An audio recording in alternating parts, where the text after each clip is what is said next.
Welcome to the Dogs Podcast with your hosts, Blake Reneker, Justin Charles, and Josh All. What's up, Browns fans? Welcome back to another episode of the Dogs Podcast. Just Josh and Blake here with you in the studio this morning, coming to you with a very special episode. Should I just spoil it right off the rip? Do it. Spoil it. It's going to be on the cover photo anyway. So. If you clicked on this, you probably know what's going on. We're interviewing Joe freaking Thomas here in just a couple minutes, so don't go anywhere. The Hall of Famer on the Dogs Podcast. I don't know if you guys can tell, but I'm a little bit ecstatic. Just a little bit. Just a little bit. It's a big deal. So we're super pumped to have Joe with us today. But before we get to him, remember, if you want to get your thoughts and your intros on the show, head to thedogspodcast.com, tap leave voicemail on the drop-down menu. If you're watching on YouTube, please like and subscribe. Make sure you tap the notification bell so you don't miss any of the new content that we're putting out, like interviewing Joe freaking Thomas. If you follow us on, or if you want to find us on any of the social media platforms, just search at the Dogs Podcast. You can also just listen to the show at Apple, Spotify, and Google. Lastly, if you're looking for more Dogs content, head to jointhedogs.com, become an official Dogpack member on the Patreon page, get access to the private Discord, play fantasy football with us, which we're going to be starting signups for those June 1st. Don't wait, guys. I know it seems like we're far away from that kind of thing, but when we have 5, 6, 7 leagues, there's already talk about in the Dogpack right now about starting up a third dynasty league this year. Whenever you have that many leagues that you got to coordinate from no lie across the globe, trying to get everybody's dates and times and all that stuff, you got to have time to prepare. So don't wait. Make sure you get in there. We have to have a cutoff at some point, and you don't want to be the 51st guy and you didn't get into one of the leagues because you waited too long. So June 1st, that sign up is going to go out. You're going to be able to head to jointhedogs.com, become a Dogpack member, jump into that Discord, talk to everybody, and get signed up for a fantasy football league. Winners get championship t-shirts. The dynasty leagues have cash prizes. So it's a good time for everybody involved. And there's tons of Browns fans from all over the earth in there. And it's just a good time. Everybody is awesome. Like we do things for each other. Like we help raise money. We have other people in there who have like charity foundations. We always help each other raise money. Like it's just a really tight knit community. So you guys want to be a part of that. It's jointhedogs.com, become an official Dogpack member. Yeah. And before we jump over and get started with Joe Thomas, we just want to shout out Big Game Travel. They are the industry leader in international fan travel. You guys will understand why we're talking about that here in a second. But Big Game Travel heading back to London for the Browns versus Vikings on October 5th, and they want you to go along to cheer on the Cleveland Browns. They've hosted this iconic trip for the past 10 years, and it just keeps getting better. Get ready to see London in all its glory. Plus, obviously, you get to catch the Browns in London, along with happy hour events, pep rallies, tailgate parties. It's going to be a fun time. They put together their Cleveland Takes London 2025 travel packages. They're now available to book on biggametravel.com. So head over there, check out the packages that they've got put together for you guys. And this year's special guest host, as you probably guessed, for this trip that's going to be going along with you guys if you sign up, will be Browns Hall of Fame left tackle Joe Thomas. All right, like we mentioned, we are super pumped to have Hall of Fame left tackle Joe Thomas with us on the episode today. Joe, how's it going? I'm doing great. Thanks for having me on, guys. Well, absolutely. Thanks for being here. And, we really want to talk first with you about this trip to London. So the packages that Big Game Travel has out there for everybody to go look at and purchase, they advertise this stuff. It's both upscale and all-inclusive. People just sign up, and Big Game Travel really just takes care of the rest. It includes their travel, the tours in London, and then, of course, the full game day experience for the Browns game in London against the Vikings, and that includes time with you. Absolutely. I can't wait. I'm super pumped because I'm going to be bringing myself, my wife. I hope she can make it, maybe a couple of my kids, because it really is going to be that once-in-a-lifetime experience that everybody's kind of looking for right now. Everybody's got enough toys and gadgets and doohickeys, but it's those experiences that I think are what stay with you for years and years. And so that's why I'm really excited about being able to go over there to host an amazing trip with Big Game Travel, to bring my family with, to be able to enjoy the Browns being overseas. And the last time the Browns played in London actually was the game after I tore my tricep. And so I wasn't able to play there. I wasn't able to experience the awesomeness that is the sea of orange and brown that goes overseas and travels and watches Cleveland Browns games. So I'm really excited to just kind of reintroduce Europe to all of Cleveland Browns Nation, and show the passion and the loyalty and the pride, and maybe convert a few Londoners, a few people from Europe to being huge Cleveland Browns fans.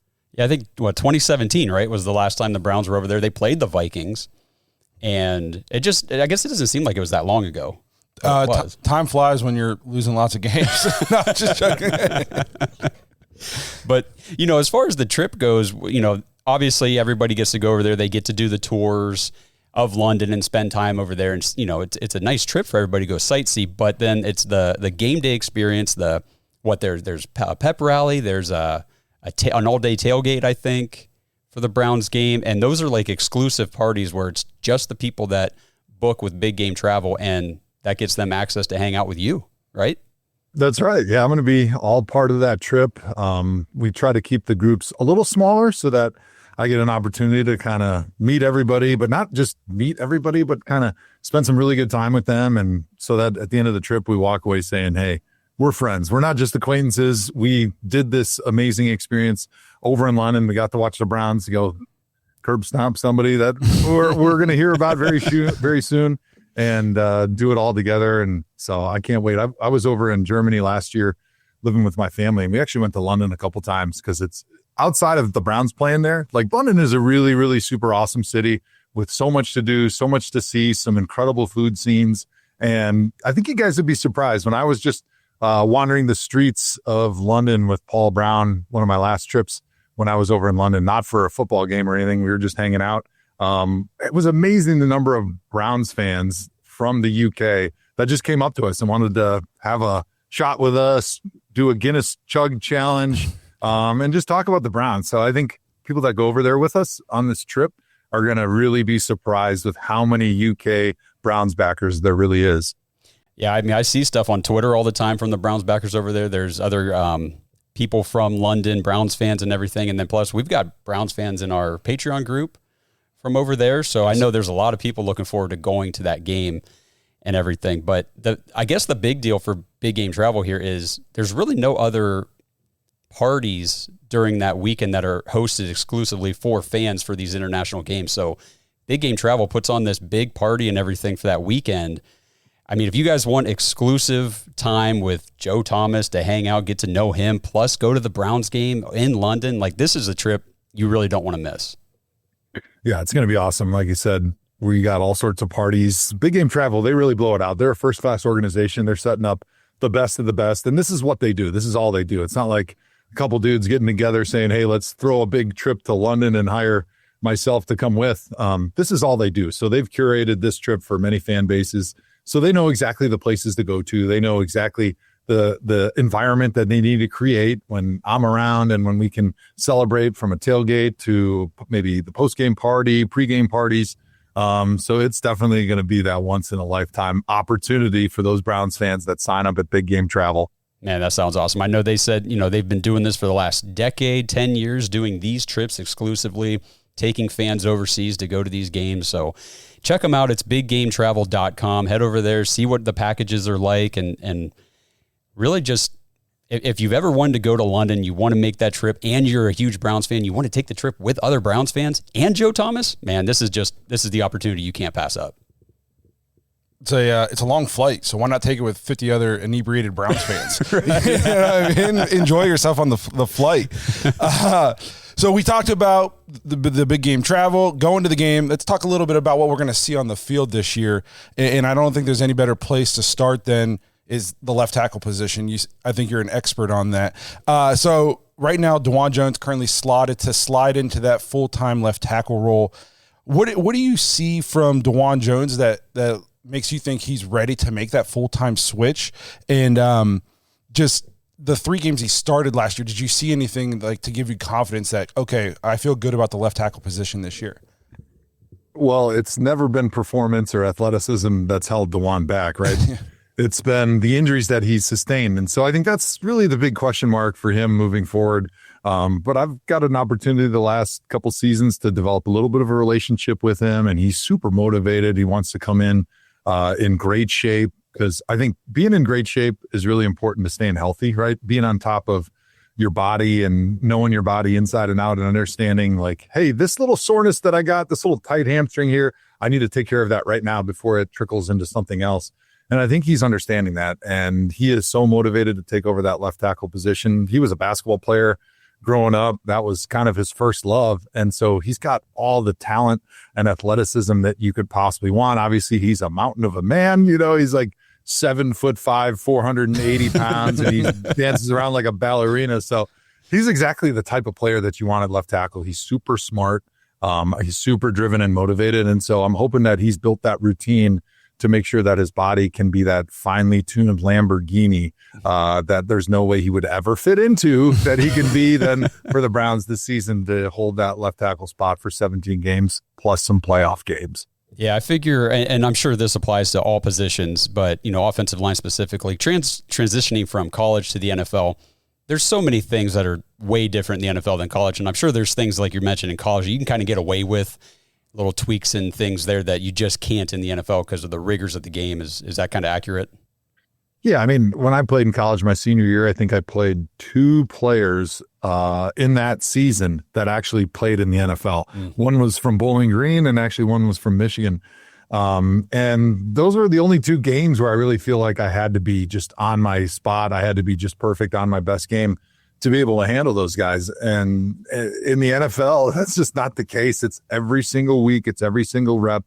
You know, in college, you got one guy first, second, and third down typically. I mean, they might bring in a specialized pass rusher, or you might get a spinner who's like that in-between linebacker, outside linebacker, defensive end type who's going to rush on you. But in the NFL, like, you got a first and second down D end, and then a lot of times on third down, they're trotting the guy off the sideline who's been drinking water, who's been resting up all day, he's been watching everything you did, and he's going to give you one all-out pass rush move. And so you got to really be a jack of all trades to play tackle in the NFL, because they're going to do whatever you don't do very well, and they're going to put that guy on top of you. Whether you can't handle the speed rush, they're going to put a skinny guy on you.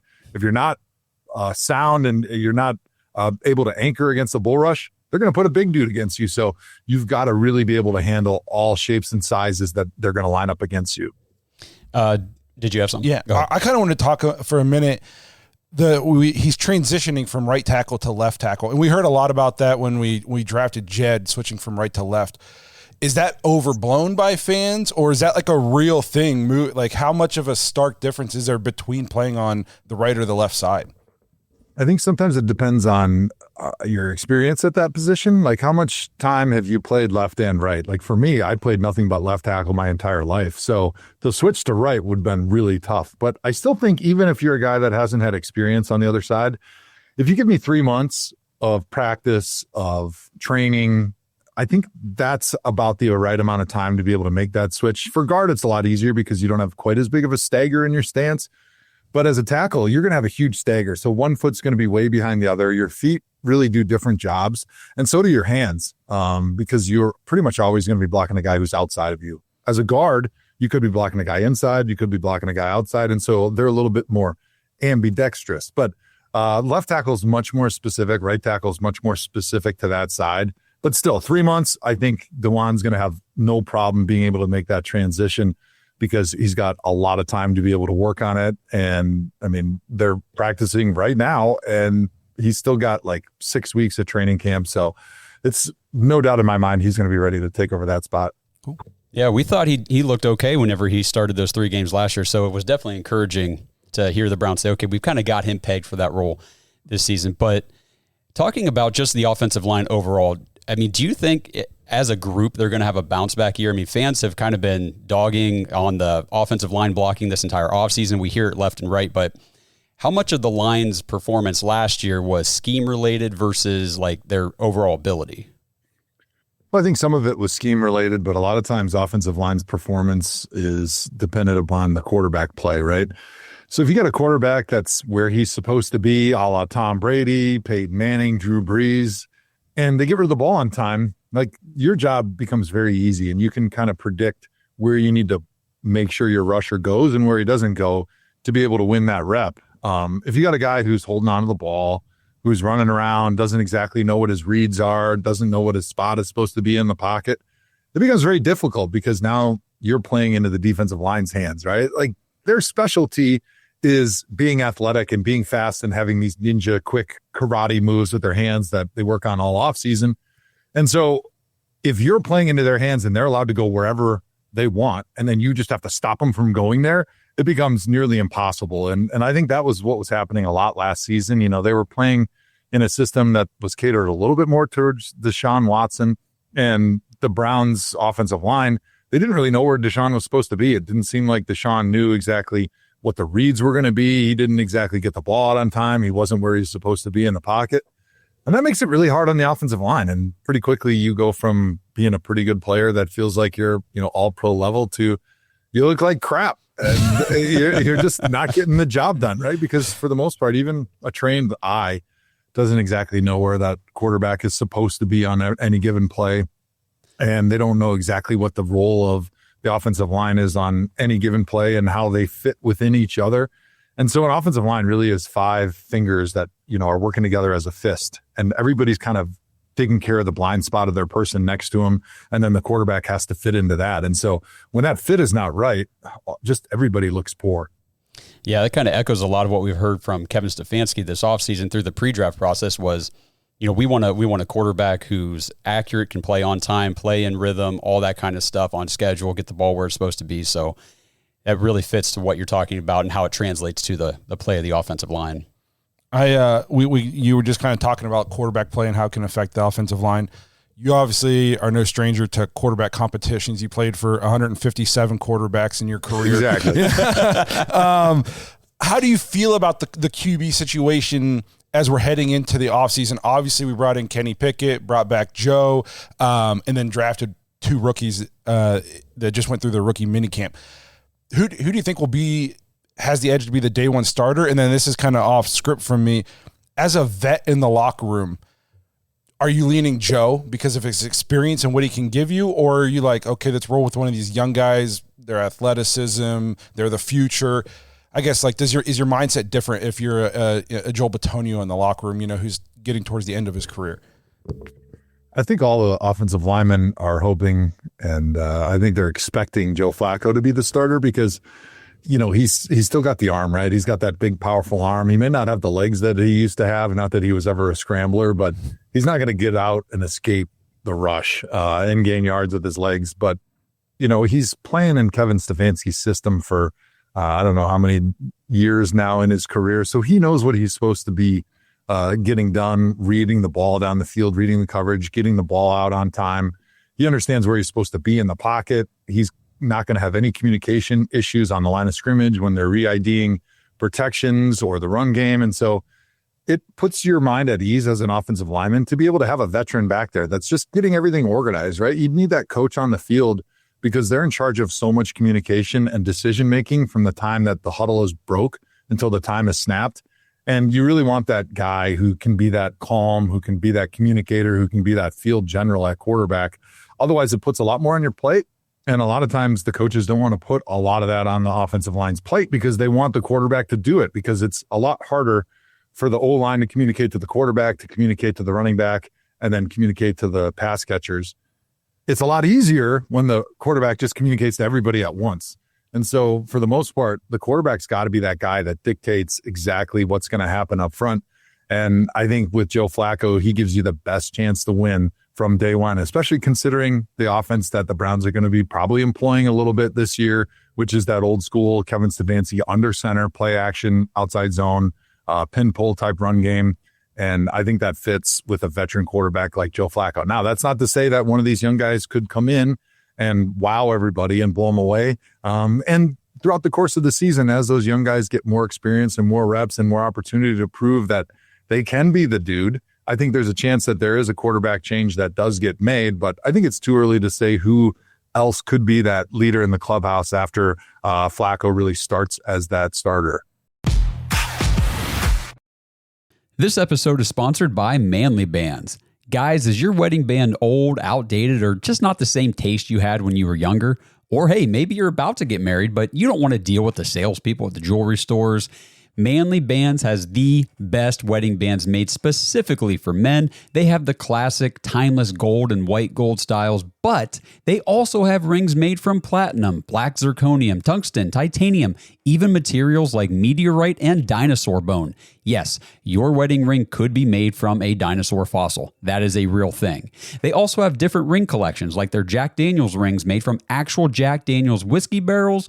They also have Lord of the Rings and DC Comics band collections. Head over to manlybands.com/dogs and take advantage of their 30% off sale with free shipping. Plus, use promo code DAWGS, DAWGS, when you check out for another 10% off your order. Now, every Manly Band comes with a free silicone ring, and if you don't know your ring size, that's okay. You can order a free ring size chart from Manly Bands to make sure that you know exactly the right size before you order. And then if you get your ring and it doesn't fit just right, you can always return it or exchange it without any hassle. And I know this because I like my rings to be a little more loose, and the first band that I got was just a little too snug for the way I like to wear it, so I exchanged it, and the whole process was quick, easy, and I had my new ring in no time. And now, Manly Bands is even accessorizing men beyond just your wedding rings with their chain necklaces and chain bracelets made for men by men. And if you need groomsmen gifts or anything else, Manly Bands has you covered with their barware, whiskey glasses, flasks. They even have customized coasters and flight trays. So skip the jewelry stores, avoid the salespeople, and get a wedding band that was designed for you. manlybands.com/dogs to get 30% off, free shipping, plus get an extra 10% off when you use code DAWGS, DAWGS, when you check out. So how do you feel then about the Browns using 2 draft picks to bring in quarterbacks? And, you know, there's so much hype and buzz right now around the 2 rookie quarterbacks, but I've still been trying to keep a level head and talk to some of our audience too about it. Like, it was a 3rd round pick and a 5th round pick. Historically, those are not great hit rates at the quarterback position for rookies. So do fans kind of need to temper expectations they had the rookie minicamp, they both look good, but now next time they're on the field, it's going to be with Joe Flacco and Kenny Pickett, 2 veterans. So it might not look quite as impressive. Yeah, I think what you got to realize is in the draft, pretty much outside of the 2nd round, it's a crapshoot. I mean, I can't tell you how many 3rd, 4th, 5th, 6th, and 7th round picks don't even make it out of training camp throughout my career. And so those guys, when you're selecting a pick in the 4th or the 5th, it's really not a player that you're going to count on. I mean, you're hoping they can be a starter, and, you hope that maybe they're Pro Bowl level someday, but it's not really a high probability of success. And when you consider the quarterback position and how important, I mean, really, it is the linchpin of success for an NFL team. You can't win without a great quarterback. It makes sense to roll the dice and take a quarterback late in the rounds, even if you have a lot of them, because the upside, if you do find your starting quarterback later in the draft, is so enormous, not only from, hey, we found our guy, but hey, we don't have to pay him anything for the first 3-4 years of his career, and we're able to save money and put that into other parts of our team to try to build a winner. That's one of the big things that the NFL has tried to do here in the last 5 to 10 years is like, hey, we know that quarterbacks are worth it, first of all, but they're also getting paid twice what any other position on the field is getting paid. And so once you have to lock up that guy long-term with that huge franchise deal, it doesn't leave as much money for everybody else. So your best chances of winning and success throughout the playoffs for a good stretch is like having that quarterback on the rookie deal. And if they're able to find a guy like Shedeur Sanders in the 5th round, or even Dylan Gabriel in the 3rd round, like nobody's going to be complaining that they used 2 later round or mid-round draft choices on quarterbacks, even though they already had Flacco and Kenny Pickett on the roster. No, I mean, it would change the entire outlook of like next pre-draft process in the offseason, because now we have 2 first-round picks in 2026. Do we have to use both of those potentially to move around in the 1st round to go get a quarterback we like? Or, hey, did we find our quarterback in 2025 and now we have 2 first-round picks we can trade for other assets, or we can use them on top, guys to put on the team around that quarterback? So you're right. I mean, if we can get a rookie quarterback to be the guy in the 3rd or 5th round, that's awesome for the team. I think that was my big takeaway from the draft. They wanted to give themselves flexibility. They wanted to obviously draft some quality players, but not having a franchise quarterback on the roster, that's your highest priority. So giving yourself flexibility with those additional 1st-round picks or 1st and 2nd round picks next year gives you flexibility to go get a quarterback next year if you still feel like you need it. But if you find one this year, even better. Then you can use those picks to build out the roster around that quarterback and give them talent at pass catcher or maybe on the offensive line, or, maybe you add somebody on defense. So just having that flexibility, I think, is really important for any team that has yet to find that franchise quarterback.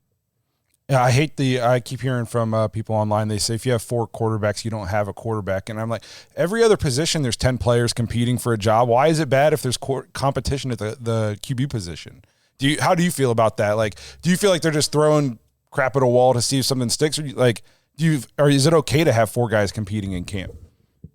Yeah, I think it's all right. I mean, we don't have a quarterback, right? Wouldn't it be great if we had a franchise quarterback or somehow we traded for one, which never happens? I mean, we tried with Deshaun Watson. Obviously, that didn't work out, but really, you got to draft one. And most franchise quarterbacks are drafted in the first round, which is great. But the problem is if you draft a quarterback high in the first round, you're kind of committed to him for 3-4 years. And yeah, you don't have a quarterback competition, but you also don't really know what you have. And for the most part, like, it's about a 50% success rate on first round quarterbacks.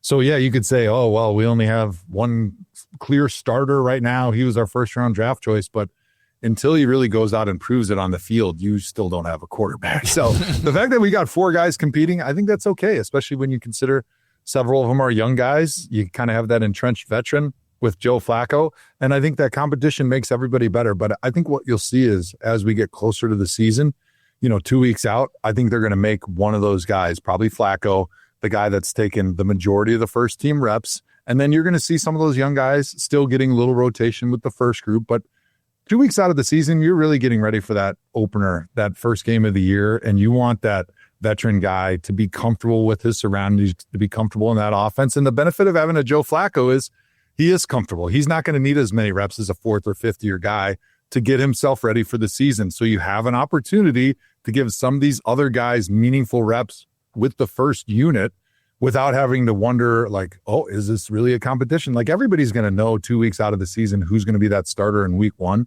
And now you're just kind of stealing extra reps for those younger guys to be able to figure out, who's going to be the second quarterback, who's going to be the third. And then maybe, hey, if Shedeur or Dillon really shows that they're potentially going to be a really good backup in this league, or maybe even a starter, now you can start thinking about trading those other guys. But early on in camp, I think it's really, really okay, especially with the numbers you have. You got more than 80 guys on your roster. You're going to have no problem finding enough reps for all of those guys to get the work that they need to get themselves prepared and to show what they have to the entire organization. Yeah. So I guess let's switch gears to the defensive side of the ball just real quick. Early on in the draft process, when all the buzz around pick 2 was, do they go with a quarterback or do they go like Abdul Carter? Everybody wanted Abdul Carter to put across or on the other side from Myles Garrett. But Blake was one of the first people I remember. He brought this up early in the process, but he argued that Mason Graham specifically would actually do more to help Myles Garrett and his effectiveness off the edge than Abdul Carter would, because, just that interior defensive presence. As a former offensive lineman yourself, though, what's your perspective of the Browns adding Mason Graham on the interior rather than an edge rusher like Abdul Carter? Well, I think the problem with Abdul Carter is kind of twofold. One, not that he's not going to be a great pass rusher, but he's kind of a smaller guy. So I didn't really see him as an every down player to complement with Myles Garrett. But also, I don't care how good he's going to be. Like, Myles Garrett is going to get the double teams. He's going to get the offensive line slides, which basically means if you're in a 4-down front and you've got Abdul Carter and another defensive tackle on that side, they're going to get the guard and the tackle one-on-one, basically. And then you're going to get the center and the guard and the left tackle sliding to Myles. So it's going to be a 2-on-3. And so it really doesn't matter who you have over there. So the more impactful position is the guy who's going to be right next to Myles, because having that defensive tackle, I think of Warren Sapp when he played down in Tampa Bay. And I'm trying to remember the name of the defensive end that he played with. But they used to do all sorts of games and twists and stunts. And that makes it really, really difficult for an offensive line, because now you have to set a little bit softer. You're a little bit further off the ball because you have to worry about where those pick games are coming from between Mason Graham and Myles Garrett. And I think that is much more difficult when you have that interior presence who's creating issues on the inside, because that means that now the guard is going to be slower to be able to help Myles, to be able to help block Myles in that situation, because you can't just leave your center one-on-one with Mason Graham and just have your guard fly out there, because he does cause problems from the inside. So without a doubt, having a dominant interior pass rusher, a dominant presence on the inside is going to help your defensive end pass rusher way more than if you have a dominant defensive end on the other side. Because, even if Abdul Carter does become a little bit bigger and stronger and that every down defensive end, like what is an offense going to do? They're just going to keep a tight end in and then double team him, and they're still going to slide to Miles. And then if Miles doesn't have an interior problem maker next to him, like the guard's just going to double him and he's going to get double teamed the whole game. And the center is going to be locked up on the defensive tackle. They'll keep a tight end on the other side.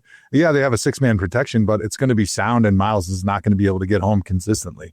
This is what I tried to tell the people when I got called an idiot. So maybe they'll listen to you. You're brilliant, man. Don't listen to the people. They don't understand. Yeah. Never read the comments. First rule of the internet, right? Yeah.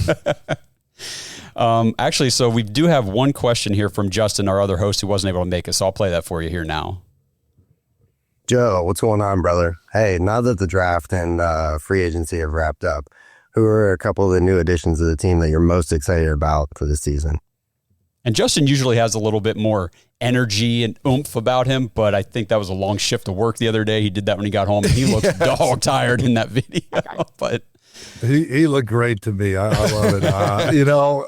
It takes a true Browns fan after a long 12-hour shift to still like have that passion and that curiosity about, what's going to happen to my team, because that's the last thing I need to think about before I lay my head on this cold pillow and drift off into La La Land. So to answer his question, I'm really excited about Quinshon Judkins. Oh, I'm glad you said that. He was the running back from Ohio State, the power runner, the every down running back.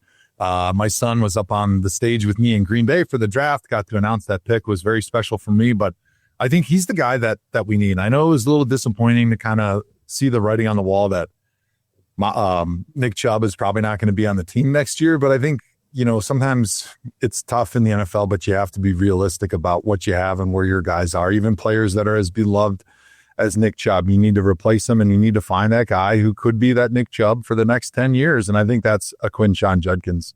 Yeah, so we did like a live stream for the first round of the draft, and when they traded the pick and they took Mason Graham, we were a little bummed because we were just pushing offense all off season, and then it was more like we just didn't want a defensive player in the top 5 right away. But then if you would have told us we were taking Quinshon Judkins the next night, I'm happy. Yeah, I just think our entire running game is going to be dynamic again between him and Sampson. So I'm excited for that. I'm pumped. Speaking of just kind of like the draft and how pumped we are right now, this is like a high time to be a Browns fan, like post-draft before we get to the season. But it's kind of all hype right now. Once the dust settles, we get closer into the season, games actually start happening. What's realistic expectations for this team this year? Are we in rebuild mode, coming out the tail end of the Deshaun contract, or did we nail the draft and it was just a short retool and we're still competing for the playoffs? Yeah, I think playoffs are a definite real possibility. I think you saw what Flacco could do with this offense and with that defense behind him a couple years ago. And I see no reason why we can't win 10 games and get into the playoffs and then maybe make some noise if we're hot. Like, we have every right to think that we could have the best defense in the NFL. Like, we didn't have it last year because of a lot of issues and some injuries. But I think with Myles Garrett there and with the secondary that we have and the addition of Carson Schwarzenegger on the inside there, I think we can really get back to being that number 1 overall defense in the NFL, create a lot of problems, start creating a bunch of turnovers. And with an offense with Flacco, who's hopefully not going to make a whole lot of mistakes, that can run the football, that can hit people with big gashes in the play action game. Like, we're not going to go undefeated. We're probably not going to be the leaders in the clubhouse because we don't have that really, marquee franchise quarterback. But we definitely have all the pieces to be really competitive in every game. And there's no doubt in my mind that I think a successful season means making it into the playoffs. I mean, we felt like the defense wasn't that bad last year. It was just they could hold their own for maybe the first half or so, but the offense was so historically bad and inefficient that by the end of the game, there was no chance. I mean, we averaged 15 points a game on offense or something. So, and some of that's bad inflated by a couple good Jameis games. Yeah, the Jameis games really put that over the mark. So, Yeah, I think with just an efficient offense, like you said, just as long as we have a quarterback who can run it and a running back that can get us 3-4 yards at minimum, like that's going to make the defense so much better. Yeah, you can't keep putting your defense in tough positions all game and expect that they're just going to be supermen. Like those dudes get tired too, and the other offense, they get paid as well. So I think as long as you're holding on to the football, you're not doing crazy, stupid stuff with the ball, you're converting a few third downs, like the defense is going to be back to that top flight defense that we've known from years past. I think you mentioned Schlesinger and Graham. Like we added the best defensive tackle and probably the best interior linebacker in the draft. That's going to help your defense a ton. Yeah, no doubt. I mean, those guys are really important, and obviously not great news with JOK, but hopefully able to replace him with super talented and athletic Carson Schlesinger. And like you said, I think you have a dominant defensive line. You got great linebackers that can run, safeties that can do the same, corners that can cover. Like, I don't see any issues with this defense right now. Well, that's all great stuff about the Browns. We appreciate you coming on here and talking about the upcoming season. But I did have one last thing I wanted to ask you about, and it's what are you doing right now? I've been hearing about this beef farm. You want to talk a little bit just about that? So people know what you're up awesome. to? So I got my poncho. I've been looking, yeah.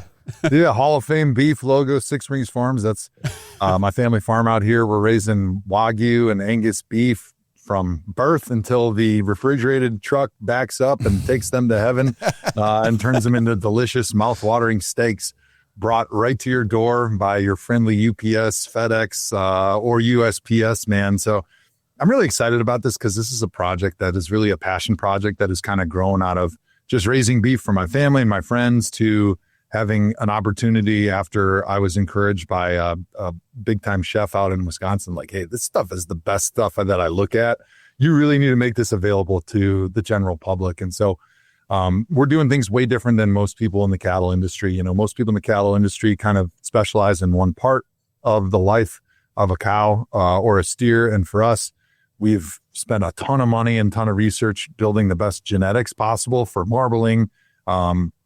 And we're raising our animals on pasture. We finish them with a little bit of grain, which kind of gives you that perfect blend of the health benefits of grass-fed beef with the marbling and that mouth-watery butteriness that you get with an animal that's been finished with a little bit of grain. We raise all of the food that we feed our animals right here on the farm. And so we think that we're probably providing the best beef on planet Earth as far as taste, mouthfeel, but then also the nutrition profile with how we've cared for them in a low stress environment with the pastures that we put them on the banks of the Blue River. So we really stumbled into something special, and I'm so excited that I get to share it with all of the country. Yeah, I'm going to get some because you told me when you said the banks of the Blue River, I was like, this is like I'm on reading a Western. I will say, we've interviewed some people on this show. You have by far the manliest background of anybody that we've ever interviewed on this show. So that's awesome. Well, I appreciate it. Yeah, I'm out at the farm this morning, was doing some chores and going to head back out into the field and start working on stuff. Thankfully, we just got through planting season and we just put our cows back out on the pasture. Like you mentioned, the banks of the Blue River. So the workload is reducing slightly from where it was in the last couple of weeks. But if you go to sixspringsfarms.com, that's our website. You can check it out. We make some incredible beef products from our smoked products. And then also we've got those steaks, like I mentioned, that we can deliver right to your door. That's awesome. Definitely gonna have to check that out. We appreciate you coming in here, talking with us for a little bit. We'll get you out of here so you can get back to work. But again, if you guys are interested in the London trip for the Browns game against the Vikings on October 5th with Joe Thomas, it is biggametravel.com. Head over there, check out the packages. And I would not miss that opportunity for sure. Hey guys, I really appreciate you having me on. It was a fun conversation, and I'm getting excited for that Browns season now. Right? Yeah. I can't wait. It's been too long. I'm tired of talking about free agency and draft. Let's talk about these dudes out on the field smashing some Steelers skulls. Amen. Yes. Again, we want to thank Joe Thomas for joining us on the Dogs podcast today. First and probably only Hall of Famer we'll ever have on the program, and that's okay with us because it's the Hoff, it's Joe Thomas. We were at his Hall of Fame induction a few years ago, and then we got to have him on the program. It's like a pinch me moment. I definitely, for real. If you would have told me 5 years ago when you texted me and said, do you want to start a Browns podcast, that we'd fast forward 5 years later and be interviewing Joe Thomas, I would have said, you're out of your mind. But here we are, and we did it, and it's on video, so nobody can take that away from us. So again, thank you to Joe for coming on. Make sure you guys go check out his beef website where he's selling all like the top quality beef products that he's put a lot of passion into, a lot of money into to give us good quality food. It's sixspringsfarms.com. Make sure you guys check that out. And again, just huge shout out to Joe for taking his time out and coming to join us. Absolutely. And again, we just want to thank Big Game Travel for putting together such this, incredible opportunity for Browns fans to head over to London this season. Head over to biggametravel.com. Check out their 6-night and their 4-night round trip packages to go over to London for the Browns versus Vikings game. And then the whole thing includes like airfare, airport transfers, hotel accommodations. You get a daily English breakfast while you're there. Transfer to and from the stadium on game day, sightseeing tours of London. You get to check out St. Paul's Cathedral, the Parliament, the Tower of London, and the Big Ben that we actually don't hate. You get to take a tour of Windsor Castle, where the Royals live. Plus, you get all-day tailgate party, like I mentioned, when the Browns take on the Vikings on October 5th. And as we covered, Hall of Famer Joe Thomas will be there exclusively for it all with you guys if you sign up. So that's biggametravel.com. Again, Thank you to Joe. We appreciate everything. Make sure you guys go check out this travel package. It's going to be a great time. And like Joe said in his interview, it's going to be intimate. You're going to leave there being like, me and Joe Thomas are tight as shit. So make sure you guys go check that out. And we'll see you guys sometime next week. Thanks for listening to another episode of the Dogs Podcast. Make sure you subscribe on YouTube and follow us on Twitter at The Dogs Podcast. Get your thoughts on the show at thedogspodcast.com.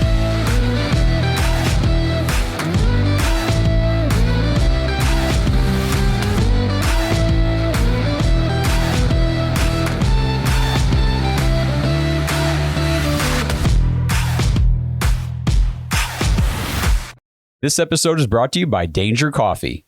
Browns fans, we talk about how Danger Coffee is made free from mold toxins that are in 45% of the world's coffee, but that's not all that Danger Coffee has to offer. Mineral and nutrient deficiencies are a big deal. They make you feel sick, tired, stressed, and they can give you brain fog. These deficiencies negatively affect your immune system, your digestion, sleep, metabolism. Have you ever wondered why you get an initial burst from your coffee, but then you get that little crash not long after? Danger Coffee's patent-pending process remineralizes your body with more than 50 trace minerals and electrolytes, leaving you more energized, engaged, powerful. These micronutrients enter the cells to boost performance. They bind to toxins to provide detoxification support. I know that sounds like a lot, but the bottom line, guys, is minerals matter, and most of us really don't get enough of them on a daily basis. Danger Coffee delivers micronutrients, plus it gives you access to the minerals you already have. Head to dangercoffee.com, use our code DAWGS, DAWGS, for 10% off your order, and that code can be used over and over, so you get 10% off every order you make using code DAWGS. It's time to start every day off with a cup of coffee that gets you going and actually keeps you going. dangercoffee.com, code DAWGS.